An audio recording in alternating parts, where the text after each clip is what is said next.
Hi everyone, today we are going to do the session for FOIL method, and in this we are going to solve some questions using our ultimate guessing trick. So are you ready for that? Yes.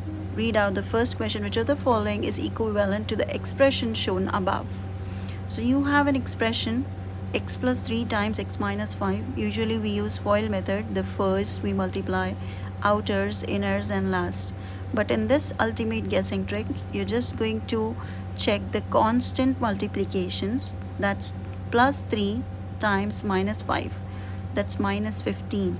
And we're going to check in our options A, B, C and D where we find minus 15 as the constant, because if you'll multiply, that will be x squared plus 3x minus 5x, and the x terms we are just guessing the trick by taking the constant negative 15. Now let's see, if you open up this bracket, that you have plus 1 minus 14, you'll get here it's minus 13, so strike off this option. Minus 12 plus 1 will give you minus 11, strike off this option. Minus 16 plus 1 will give you minus 15, so we have got our right answer, that's C. Alright, so no need to go to the next option because it already has minus 12 plus 4 plus 2, so we have got our right answer there. Question number 2 says, which of the following is equivalent to the expression shown above? Now here also you use FOIL method, expand it, so let's try that out. The first FOIL says first, outers, inners and last. So the first multiplications you have 10x, then outers will have plus 4, inners will have minus 5x, and plus 5x, that's minus 25x squared. Then you have last, you have minus 5x plus 2, that's minus 10x. 10x hopefully gets cancelled out. 25, you have 4 minus 25x squared, and that's your option B. So you can just solve it like this in one step. Let's go to question number 3. Question number 3 says, which of the following is equivalent to the expression shown above? So you have an expression 4x squared minus 12xy plus 9y squared. Now you need to check out if there's any identity in this. This simply looks like an identity. If you say 4x squared can be written as 2x the whole squared, right? And this one is 9y squared. 9y squared can be written as 3y the whole squared. I'll write down here itself 2x the whole squared. So from this you can say that it's a squared minus 2ab plus b squared. So your right answer for question number 3 is 2x minus 3y the whole squared. Yes. Okay, let's see for question number 4. Which of the following is equivalent to the expression shown above? So for question number 4, you have x plus y times x minus y times x squared plus y squared. So as you see the question, don't fall for the trap or don't think that it's so hard. It's really easy. You can find an identity here. X plus y to x minus y is simply an identity, x squared minus y squared. And again you have x squared plus y squared. Now you may be thinking, how do you solve this? So it's really simple. Again you find an identity, that x squared minus y squared times x squared plus y squared is again an identity. That's x raised to 4, because x squared minus y raised to 4, and that's your answer, D.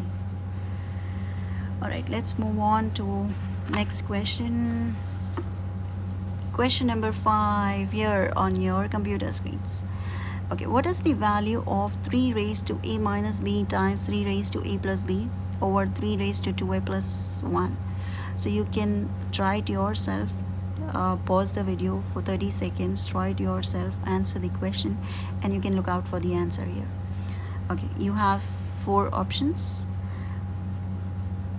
So how do you solve that? You have laws of exponents. If you have read that, you can easily solve this. When the bases are same, here you have all the bases same. Base is 3. When bases are same and there's multiplication between them, you add the powers. So I'll just keep the base same, 3. I'm going to add the powers, and when there's division between them, you subtract the powers. So I'm going to add these 2 powers and subtract this power. So I have a minus b plus a plus b minus 2a minus 1, because I have negative 4 2a, negative 4 plus 1 as well, because I'm subtracting both.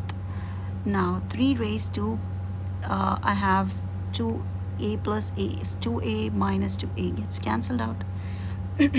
Plus b minus b gets cancelled out. So I'm left with minus 1. That's equal to 1 over 3. Your answer is A. Now let's move on to question number 6. What is the value of 2 raised to a minus 1 times a plus 1 divided by 2 raised to a minus 2 times a plus 2? Again, if you know the laws of exponents in this, you can easily solve this question. And it's really simple. When the bases are same, you need to make the bases same. If they are not same, here you already have it as 2. This is also 2, this is also 2. Now the bases are same and you have division between them, you will subtract the powers. But the powers are already in the form of factors, so you need to multiply them together. So a minus 1 into a plus 1 is in the form of an identity, so I can have a squared minus 1, and this one is also in the form of an identity, a squared. A minus 2 times a plus 2 will give me a squared minus 2 squared. Is that right? Yes. So I'm going to subtract this, minus a squared. Minus of minus 2 squared will give me plus 2 squared. So now minus a plus a squared minus a squared get cancelled out. 2 squared is 4. 4 minus 1 will give me 3, and 2 cube is 8, and that's your answer, C. So hopefully, I think you all might have liked this session. So in my next session, we'll be coming up with more of such questions. If you have liked these questions, please don't forget to hit the like button, guys, and do share it with your friends, siblings, anybody you know who needs help in mathematics, or if you want to clear your doubts, you can write it in the comment box. I'll feel very happy to answer your questions. And don't forget to subscribe. Thank you so much, guys. Bye bye. Take care.